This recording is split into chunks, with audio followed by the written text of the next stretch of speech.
ಕುಲ್ಕಿ ಸರ್ಬತ್ತು ಮೆಣಸಿನ್ಕಾಯಿ ಎಲ್ಲ ಹಾಕ್ಬಿಟ್ಟು ಮಾಡಿದ್ದಾರೆ. ಖಾರ ಖಾರ ಹುಳಿ ಹುಳಿ ಸೂಪರ್ ಆಯ್ತಾ. ಮಸ್ಟ್ ಟ್ರೈ ಅಂತ ಹೇಳ್ಬೋದು. ಆರಾಮಾಗಿ ಬಂದರೆ ಉಳಿಯಲ್ಲ, ಫುಲ್ ರಶ್ ಇದೆ. Taste super. ರಂಜಾನ್ನ ನೆಕ್ಸ್ಟ್ ಫುಡ್ ಲೊಕೇಶನ್ ಅಂದರೆ ಫೇಜ ಟೌನ್ ಆಯಿತು. ಇವತ್ತು ನಾನು ಇದ್ದದ್ದು ಫೇಜ ಟೌನಿಗೆ. ಫೇಜ ಟೌನಲ್ಲಿ ಕರಾಮ ಎಂಬ ಒಂದು ಹೋಟೆಲಿಗೆ ಬಂದಿದ್ದೀನಿ. ಇಲ್ಲಿ ಅಂದರೆ ಅರೇಬಿಯನ್ ಫುಡ್ಡೇ ಫೇಮಸ್ ಆಗಿರುತ್ತೆ. ಅವರ ಒಂದು ಅರೇಬಿಯನ್ ಫುಡ್ಡು, ಅದರೊಟ್ಟಿಗೆ ಡೆಸರ್ಟು ಇದೆಲ್ಲ ಅಲ್ಲಿದೆ ಆ ಫೇಜ ಟೌನಲ್ಲಿ. ಎಲ್ಲ ಕಡೆ ಟ್ರೈ ಮಾಡಿ ನೋಡುವ. ಏನಂದರೆ ಸ್ವಲ್ಪ ಕಾಸ್ಟ್ಲಿ ಅನ್ನಿಸ್ತು. ಅಂದರೆ ಕಂಪೇರ್ ಟು ಶಿವಾಜಿನಗರ್ ಇಲ್ಲಿ ಸ್ವಲ್ಪ ಕಾಸ್ಟ್ಲಿ, ಆದರೆ ಜನಗಳು ಕೂಡ ತುಂಬ ಕಮ್ಮಿ ಇದ್ದಾರೆ.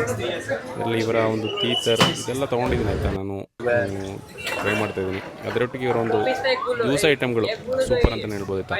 ಕಣ್ಣೂರು ಕಾಕ್ಟೈಲು, ಮೊಜೆಟೋ, ಅದೇ ಥರ ಕುಲ್ಕಿ ಸರ್ಬತ್ ಇದೆಲ್ಲ ಇದೆ. ಎಲ್ಲ ಟ್ರೈ ಮಾಡ್ತಾಯಿದ್ದೀನಿ ಆಯಿತಾ. ನಾನು ಮತ್ತು ನಾನು ಅದರೊಟ್ಟಿಗೆ ಕುನಾಫಾ ಡೆಸರ್ಟ್ಗಳು ಕೂಡ ಸಿಗುತ್ತೆ. ಈ ಫೇಜ ಟೌನಲ್ಲಿ ಫುಡ್ಡು ಕೂಡ ಸೂಪರ್ ಅಂತಲೇ ಹೇಳ್ಬೋದು ಆಯಿತಾ. ಟೇಸ್ಟ್ ಓಕೆ, ತುಂಬ ಓಕೆ ಓಕೆ ಚೆನ್ನಾಗಿ. ಏನೋ ಒಂದು ಸ್ವೀಟ್ ಏನೋ ಸ್ವಲ್ಪ ಇದ್ರದ್ದು ಹೆಸರೇನು ಏತು ಕೂಡ ಶಾಯಿತು ಕೂಡ ಅಂತೆ ಏನೋ ಒಂದು ಹಾಕಿದರೆ.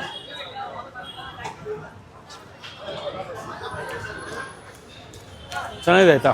ಬ್ರೆಡ್ಡು ಮತ್ತು ಏನೆಲ್ಲ ಹಾಕ್ಬಿಟ್ಟು ಟೇಸ್ಟ್ ಸೂಪರ್.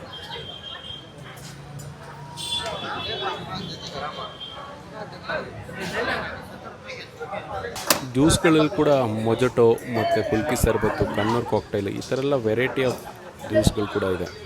ತುಂಬ ಅಷ್ಟೇನು ಕ್ರೌಡ್ ಇಲ್ಲ, ಆದರೂ ಕೂಡ ಸರ್ ಅವರು ಕುಲ್ಕಿ ಹೊಡಿತಿದ್ದಾರೆ 2 ಸ್ಟ್ರಾದಲ್ಲಿ. ಹಾಂ ಕರಾಮಾಗಿ ಬಂದು ಫಸ್ಟ್ ವಿಸಿಟ್ ಮಾಡಬೇಕು. ವಿಸಿಟ್ ಮಾಡಿ ಕುಲ್ಕಿ ಕುಡಿಬೇಕು ಫಸ್ಟ್ ಅಷ್ಟೇ. ನಾವು ಡೈಲಿ ಬರ್ತೇವೆ ಕುಲ್ಕಿ ಕುಡಿಲಿಕ್ಕೆ ಮಾತ್ರ.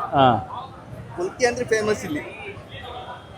ಕರಾಮ್ ಅದು ಆಪೋಸಿಟ್ ಇರೋಂತಹ ಸವೇರಿ ಅಲ್ಲಿಗೂ ಕೂಡ ಬಂದಾಯ್ತಾ. ಇಲ್ಲಿ ಉಪ್ಪಲ್ಲಿ ಹಾಕಿರೋಂಥ ಐಟಮ್ಗಳಂತೂ ನನ್ನ ಅಚ್ಚುಮೆಚ್ಚು.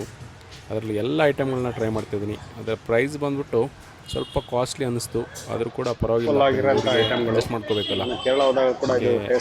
ಸ್ಟ್ರಾಬೆರಿ ಮತ್ತು ಮಾವಿನಕಾಯಿ, ನೆಲ್ಲಿಕಾಯಿ, ಪೈನಾಪಲ್ ಎಲ್ಲ ತೊಗೊಂಡಾಯ್ತು. $150 ರೂಪಾಯಿಗೆ ತೊಗೊಂಡಿದ್ದೀನಿ. ಅದರಲ್ಲಿ ಸ್ಟ್ರಾಬೆರಿ ಅಂತೂ ಕೇಳಲೇಬೇಡಿ, ಸೂಪರ್ ಅಂತಲೇ ಹೇಳ್ಬೋದು ಆಯಿತಾ. ഉപ്പിലിട്ട മാങ്ങ എല്ലാം ഉണ്ടായ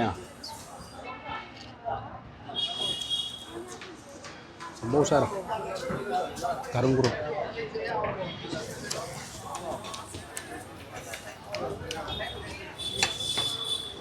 അടിപൊളി അടിപൊളി സൂപ്പർ ഉണ്ട് കേട്ടോ. നല്ല എരിവുണ്ട്. സ്ട്രോബെറിയാ ഇത് ഫസ്റ്റ് ടൈം തിന്നിരുന്നത് സ്ട്രോബെറി. ಓಕೆ, ಅಷ್ಟೇನು ಓಕೆ ಅಲ್ಲ, ಪರವಾಗಿಲ್ಲ. ಇವತ್ತಿಗೆ ಈ ವಿಡಿಯೋ ಮುಗಿಸೋ ಸಮಯ ಬಂದಿದೆ. ಮತ್ತೊಂದು ಹೊಸ ವಿಡಿಯೋದಲ್ಲಿ ಬರ್ತೀನಿ. ಬಾಯ್ ಬಾಯ್.